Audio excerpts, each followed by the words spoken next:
Welcome to the Peaceful Life Podcast, coming to you from a cottage in the woods in the beautiful mountains of California.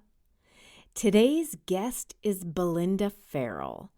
She's a Huna practitioner and the author of Find Your Friggin' Joy. I just love that book title. But before we get into the interview, I want to thank everyone who's rated and reviewed this show. This really helps others to find me. Sometimes it's difficult to keep podcasting when you don't know if anyone's out there. I see that there are downloads and I see that there are listens from all over the world, and I am so grateful for that. But please drop me a line. Now, on to the show. Belinda Farrell is the author of Find Your Friggin' Joy, and that's described as discover missing links from ancient Hawaiian teachings to clean the plaque of your soul and reach your higher self.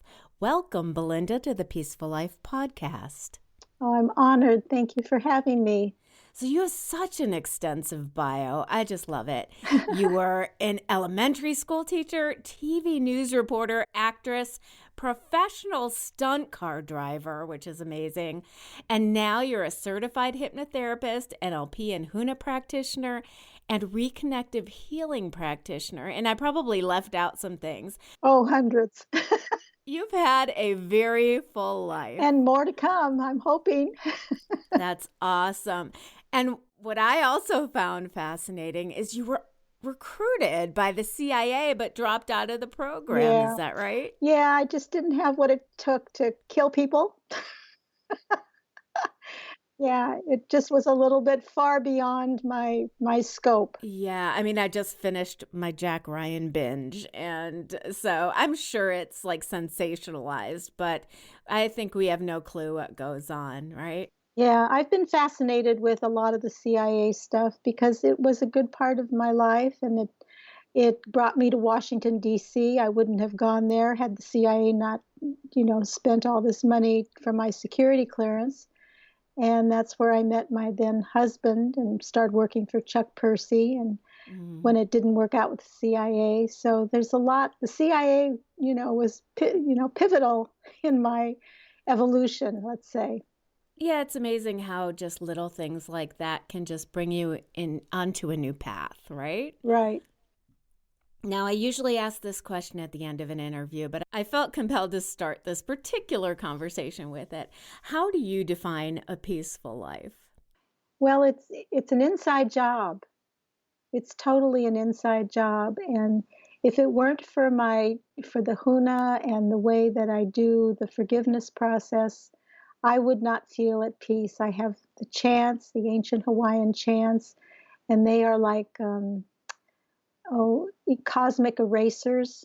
They erase things that we come to, we have judgments during our lifetime, and they can really run havoc with our life. And so we have to cut cords, we have to cut our judgments away and neutralize the way that we're looking at things. And so I do that daily. It's a ritual. And that's how I find peace, because I'm always starting at square one again. Yeah, I have an episode called Release the Darts, which is very similar to that. And it's all these darts that people have thrown at you and have told you what and who you are. And you need to take them out and just release them. It's almost identical to what you're talking about. And that's the Huna teachings that a lot of your book is about. Can you tell my listeners about that ancient program? Well, I was introduced to Huna when I was studying hypnosis, and I went to the island. I hated water. I don't know what I was doing. I thought to myself, what am I doing on this island when I really don't like water? I never went in a swimming pool. I didn't know how to swim well. And then I started having dreams of dolphins, and they were teaching me how to swim in the dream time. And I would wake up and I'd want to go out and be with them. And they helped me to overcome my fear of the water. And I just started reaching my higher self with these dolphins and with this interaction with the forgiveness process that the Hawaiians were teaching me. And between that and all these other chanting and stuff, I just started feeling really good about myself and not having so much pain in my body. So a lot of our pain is so emotional.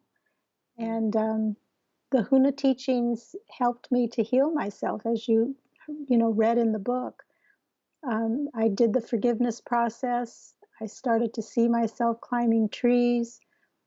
I just cleared out the pipeline of all the negative thought forms that I had from the past. You have to clear that pipeline away so that you can send up a desire that is free and clear to your higher self. The higher self is what healed me.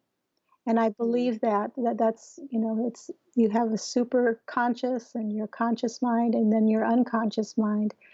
And the unconscious is the part that runs our body, and it holds all the emotional thought forms that we have. It has held them there until we get the closure on them, until we feel free and clear of them. So my unconscious kept throwing things up at me for me to, get closure on it.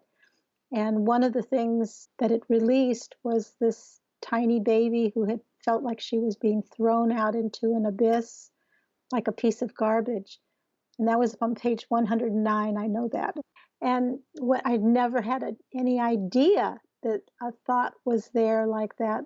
But when I realized after this baby had been tossed out into this abyss, but had been rescued by these divine hands and then placed safely into the arms of this divine being, I started to, when I woke up from that, I asked my mother, what about my birth has she not told me? And she never wanted to talk about it. She never wanted to bring up my father. I'd never met my father. But then she finally admitted that she had been taken to 3 abortion clinics. Oh, Because I was the result of her first sexual experience with my father.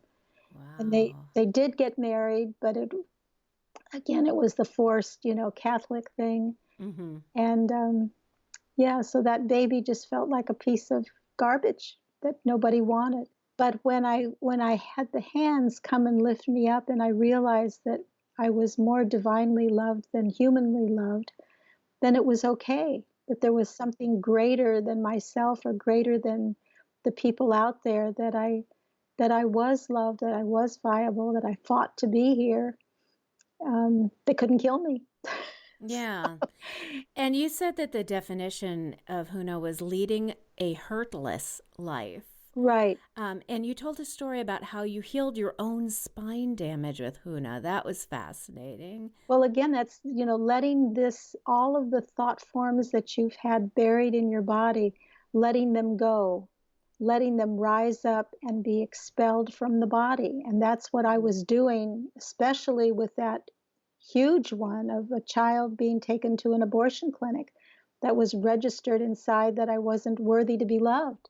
Mm-hmm. So when you heal that deepest root, that yes, I am worthy to be loved, and yes, I am supposed to be here, then the real healing started taking place. And I began to not only see myself climbing trees, but to feel how good it would feel to have this flexible back and spine that was totally supported.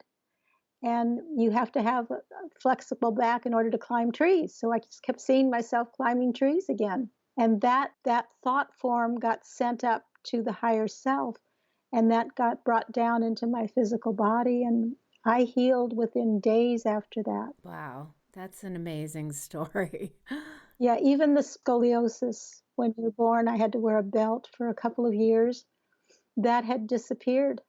Well, that's also a tenet of NLP, neuro linguistic programming, processing. I've seen it both ways. Right. That your ailments are not only a manifestation of something emotional, but also serve you in some respect. Yes. So, for example, if you're working too hard and you're stressed, maybe your hand stops working and you can't type, things like that.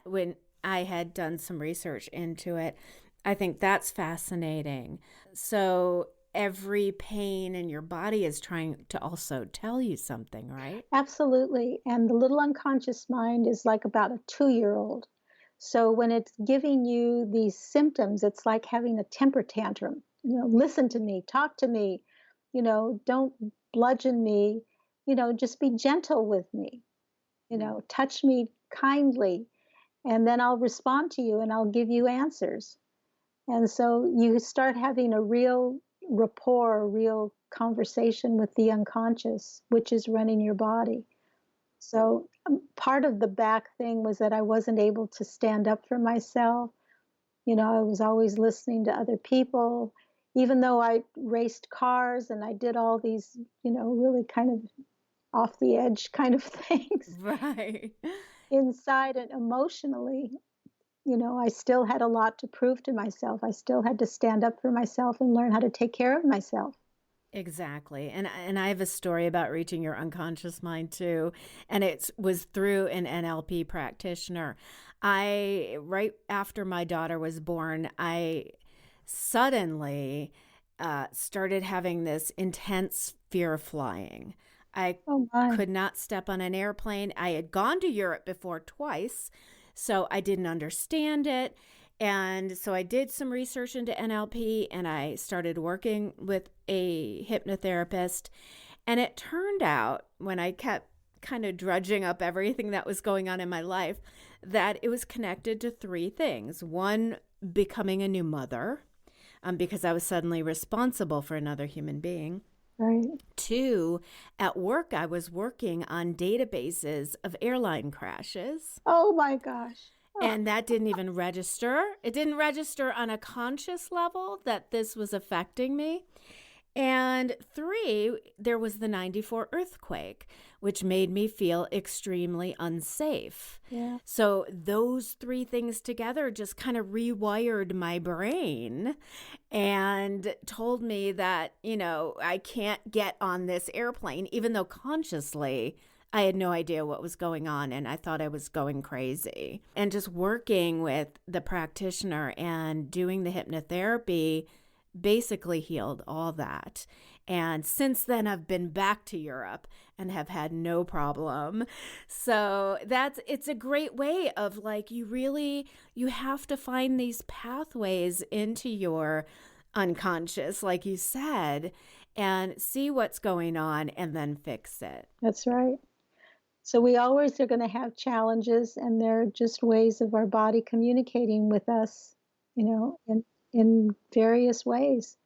So I have a challenge now with my shoulder, and I love to play tennis, and I use it a lot, ping pong, tennis, all these things, and I've had to kind of cut back a little bit. So I'm wondering what this challenge is all about. So let's talk about reconnective healing. Right. Tell me exactly what that means and how you use it to heal others or yourself or both. Well, reconnective healing is like, again, it's another step into a higher consciousness. And I mainly just used Huna for years and 20 years. That's all I taught. That's all I was interested in. And then my son died.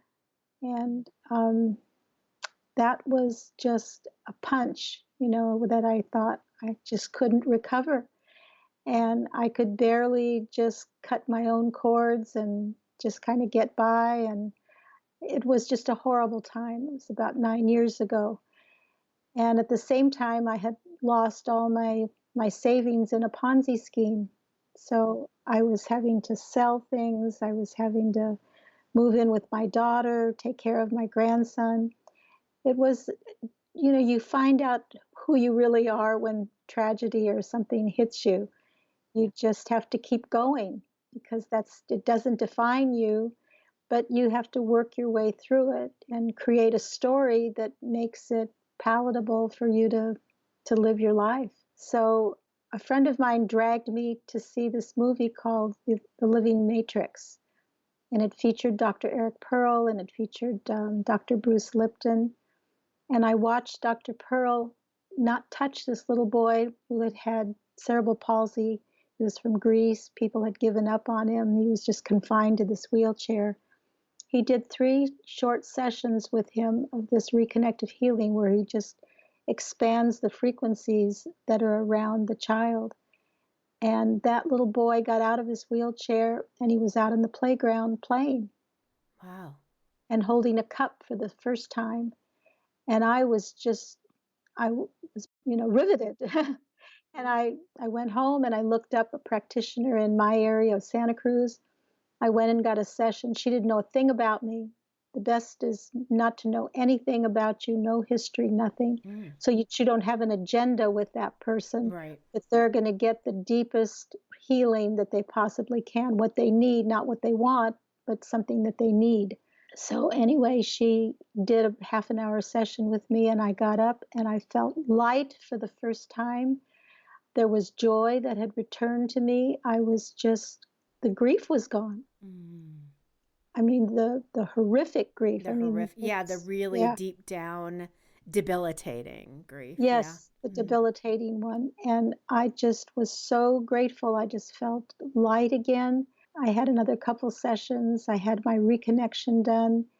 And then I traveled to Chicago where Dr. Pearl was at that time, and I got trained in it. Came back and started doing it in Hawaii. I've been doing it for about 10 years now. I'm amazed at what people receive because it's usually not something they're expecting. Right. And that's the best kind because you get something deeper and something, my gosh, how did you know that? I didn't. It's the frequencies. It's new light and information. It's expanded consciousness. It just dials you up. That really is what happens. You get dialed up. Sounds amazing. Right. And you also said in your book, a big part of Huna is mantras and chanting. It's the power of words, correct? Well, it's the sound. It's more of a sound. I swim with dolphins. I just got back from Hawaii. I've been swimming with them for 25 years now. They taught me how to swim. And you hear sonar in the water. It's a frequency. It's a really high-pitched frequency, and you hear their chortles and their chirps, and it just changes your body when you hear, because all you are is a bunch of frequencies anyway. So these are the highest pitched frequencies of love, unconditional love, and so you can't feel any fear. You go into a different portal with them.